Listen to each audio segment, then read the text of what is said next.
Werewolf Tornado feels even better in Season 4. I'm going to explain to you this build, the items you need to use, how it works and its interactions. I highly recommend this one. I've been using this to farm the pit. We're going to need to farm the pit a lot in order to do masterworking because you need the materials from it. So shout out to Maxrow. I will have the maxrow.gg planner below. This is a build by Boiler Up. Highly recommend it as I've been using it and I like it a lot. So let me explain it to you. So here's how it works. We're going to be using Tornado to generate the majority of our damage. Tornado can be turned into a werewolf skill using the Tempest Roar helmet, and we are going to be ramping synergies in order to give us as much multipliers as possible on Tornado. In the meantime, we're going to use Trample to generate Spirit. We're going to use Debilitating Roar to regenerate our health, fortify us, as well as do damage reduction, and we'll be using Companions to ramp our damage as well. So let me walk you through the mechanics of how each of these actually end up working, as well as some weak spots in this build. So here's how it works. Killing something with a shape-shifting skill is going to grant us a bonus. For instance, if I kill with my Tornado here,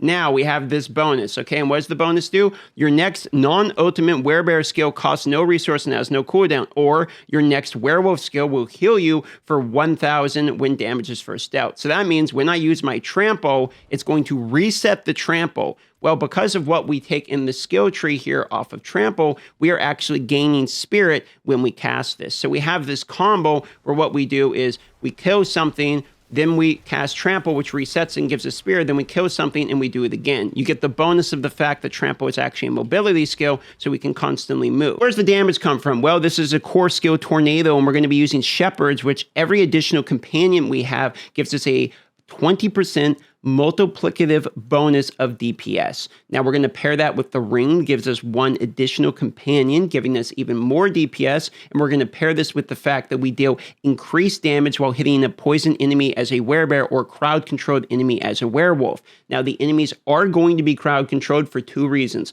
one of which is the utility tempering is either going to slow them or it's going to freeze or immobilize them. This is something that you can get very easily through a tempering here. I'll show you the quick manual. If you go here to tempering and you look at the utility ones and then you look at worldly fortune, you're going to notice pretty much all of the worldly fortunes have a way of crowd controlling the enemies. But on top of it, you can get this through crowd control through the skill tree. If you actually look at the skill tree itself right here, poison enemies are slowed, and we will be poisoning them because critical strikes with werewolf skills, which because we're using Tempest Roar, Tornado is a werewolf skill, that our tornadoes will be slowing them. We're also getting bonus damage from Envenom, which is multiplicative again, and Envenom makes it where us and our companions do bonus critical strike damage against poison enemies. So we are getting even more ramping damage. For another offensive aspect, we're going to be using the Tornado Seeking. You can put this, really, you could trade this between the gloves or ring. These can go back and forth. It doesn't matter those spots, but you do want Shepherds on the two-hand, and you do want your poison damage here on the Amulet, because the Amulet and the two-hand give higher bonus stats for these, and they're the only ones that actually matters, whereas these, you just need the flat portion of it, as this increases our companion skills damage on Stampede, not our damage, and our damage isn't coming from the companions, it's coming from the fact that we have companions. It's ourselves doing our damage. Now, ideally, you want the Wild Heart Hunger Boots. However, if you're like me and you did not get them, you could also just use boots that have movement speed, willpower, max life, or some decent stats temporarily until you do get them, and then you could temper even more movement speed onto the boots, and you could put when you get injured, you get Unstoppable as well, though Trample does give you Unstoppable as a temporary stopgap measure until you get the boots. However, the unique that you have to have for this to really function into the end game is Tempest Roar. Now, there is currently a bug with Tempest Roar where it's not dropping from Druid or Andario, but then it's supposed to have been fixed by the time this video comes out, or at least will be fixed very shortly. So if you don't have one yet, you can either get one potentially through the Reputation Cache, which is where I got mine from grinding the Iron Wolf's rep of the seasonal mechanic, or you can just wait for this hotfix to be fixed, farm Dario, and eventually get your Tempest Roar that way. Obviously, you can still drop randomly throughout the world, but the reason you have to have Tempest Roar is that's what makes your Storm skills a werewolf skill, and we do have to have your ability count as a werewolf skill in order for all of these synergies to actually end up working.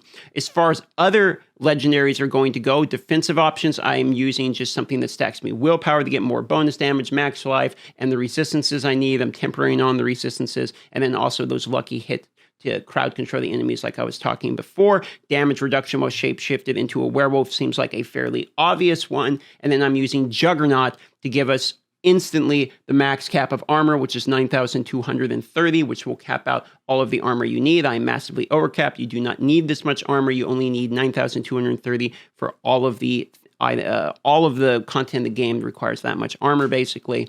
And then that is going to be all of your items. Obviously, we're using the Hunter's Zenith Ring I've talked about, so that's itemization. For masterworking, I'm basically looking for willpower. I'm looking for greater affixes with willpower. For the gloves, I'm definitely looking for bonuses towards Tornado to just ramp your base level of Tornado. I haven't got that yet. I've only got +1 to core skill, but ideally this would be plus to Tornado. We're also looking for willpower greater affixes. We're looking for that to be masterwork. We're just stacking willpowers. That will give us even more damage. Obviously, we would love a greater affix on movement speed so we can move as fast as possible. The weapons where it's really important, though. If we can get greater affix on resource cost reduction, you can see how quickly that resource cost reduction can get pretty high. And then we want the masterwork to land on the tempered chance for Tornado projectile to cast twice. Look at this. It's only masterwork one time, and already we're talking about 50% chance for basically double damage to get yet another Tornado. And then in the skill tree, which we'll talk about in the skill tree in just a moment, we have another chance to cast another Tornado. So sometimes you're casting 3 Tornadoes in just one cast, which is going to be an insane amount of damage. We're looking for Envenom to be our greater affix,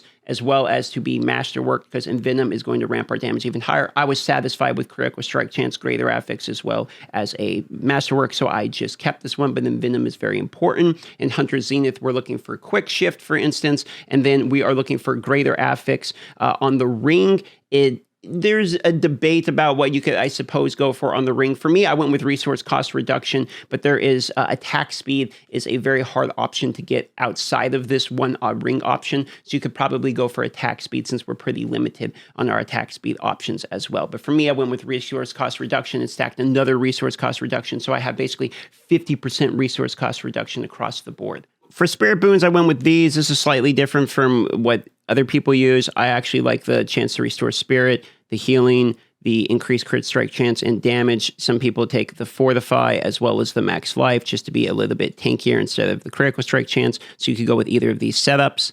Now let's walk through the abilities. You just got to take 2 points into a basic. Doesn't matter really which one because we're not going to be using the basic at all on the skill tree setup. We're going to go with your core skills cost more but deal more damage. This is again just for damage. You have to have the 1 point in Heart of Wild just to get there. Obviously, we're going to stack as many points into Tornado as we possibly can get. And we have the enhanced Tornado for the chance to spawn in addition to no one. This is where we can sometimes get 3 tornadoes in one, which is insane. And then we'll have the vulnerability version of the Raging Tornado in order to be able to get vulnerability constantly to proc on bosses, etc. From there, we're going to double dip into both Iron Fur as well as the Werewolf one to get the movement speed, but also get the damage reduction because we're shape-shifting back and forth between each of these. We're going to be close to people most of the time, so we are going to go for critical strike chance against close enemies. Now, you are going to notice on some of these I have damage against distant enemies. I'll talk about why in just a moment. I would prefer damage to close enemies, but I didn't have enough rerolls to gamble getting away from this, and I either wanted close or damage to distance. I needed either one of those, but preferably it would have been close because we're normally right on top of people.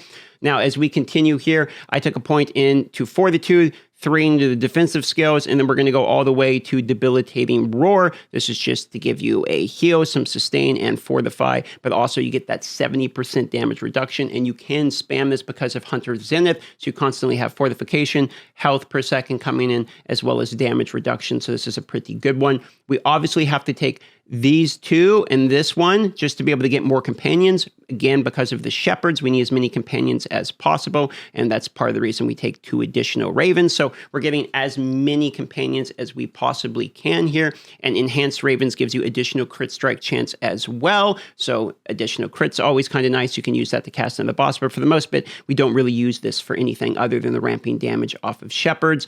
We already talked about Envenom, so we have to go 1 point neurotoxins, which again slows people who are poisoned. We will have a chance to poison them because of Toxic Claws, and Tornado will count towards this because of Tempest Roar, making Tornado into a werewolf skill, as well as the ability to ramp bonus damage against that. So this is like triple dipping in multiple ways, which is awesome. We already talked about why Tramp was important with the spirit generation here. You also do like somewhat decent damage with this too, but it's also a mobility skill. And then we're going to be taking taking here the Circle of Life for just healing. We're taking more bonus damage just right here. Your Storm skills deal with 12% increased damage to enemies that are stunned, immobilized, or knocked back. And we will be immobilizing and stunning people. Again, because the temporaring here will allow that to happen. Lucky hit chance, immobilizing, for instance, is something that can happen there as well, but also our Poison Creeper immobilizes people as well. So there's that too. And then obviously just bonus nature magic damage. Tornado does count as nature magic, even though it's now a werewolf skill as well. Quick shift to do more damage when we shapeshift between the forms, which we are actually doing quite a bit. And then we're doing shapeshifting to an animal form, gives us damage reduction and movement speed. Again, sort of like the bonuses that we had higher up on the skill tree. And then obviously we're shapeshifting back and forth. So we're going to be taking the werewolf attack speed as well as the werebear increased damage that stacks between the two. So that's the whole skill tree at the moment.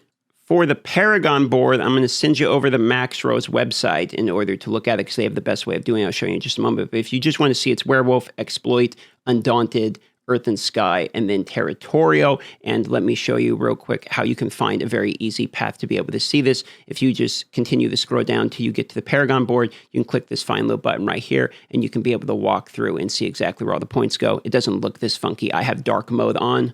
But basically, we're going to be taking Ancestral Guidance. We're spending Spirit, obviously, so we'll deal increased damage from spending Spirit. We're going to be using Critical Strikes with Werewolf, Restore Spirit. We have a lot of Critical Strike within this build as well. This is also like one of the only ways you're going to be able to ramp a lot of Spirit back. This plus the Tempest Roar proccing that you can get off the Storm skills while you're on bosses, because you do kind of suffer from having a lack of Spirit regeneration on bosses.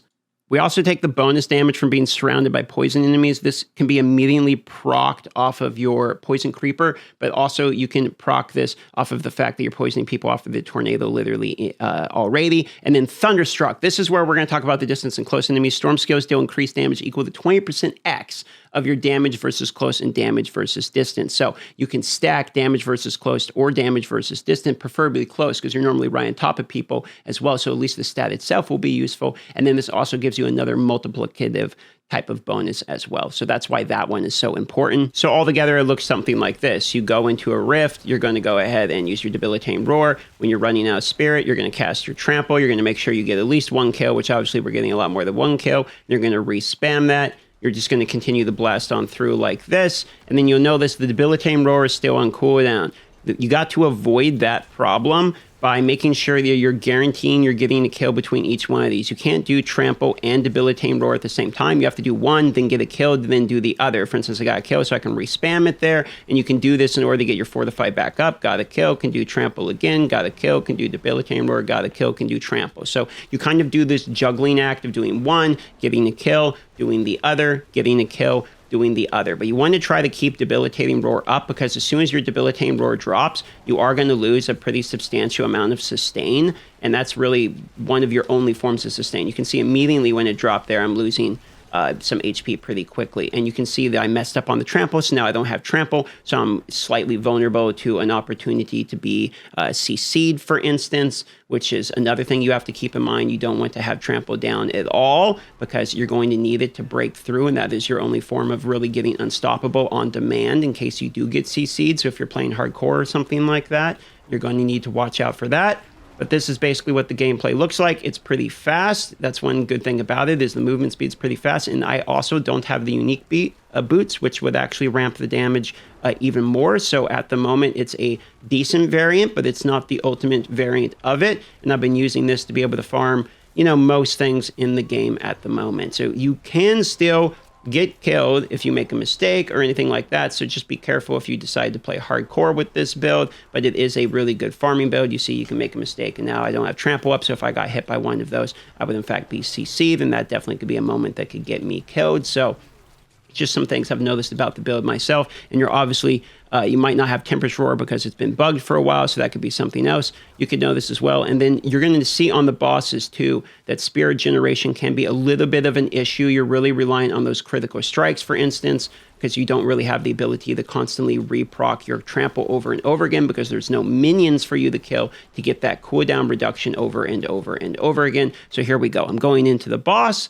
And now what we really need is for multiple Tornado procs. Now I try to get a kill before I go to the boss. That way I can at least do Trample once, and then have it reset, but we don't have it. So we're just going to have a limited production here of spirit, but luckily we have enough because of the procs from the crits that we're able to generate enough spirit to continue the go as well. So that's the whole build. At the moment, it works pretty well. I do highly recommend it. It's a good farming one. It will be all right for bosses as well, but the spirit generation is going to be one of the issues you run into, which is where the resource cost reduction comes in handy so much.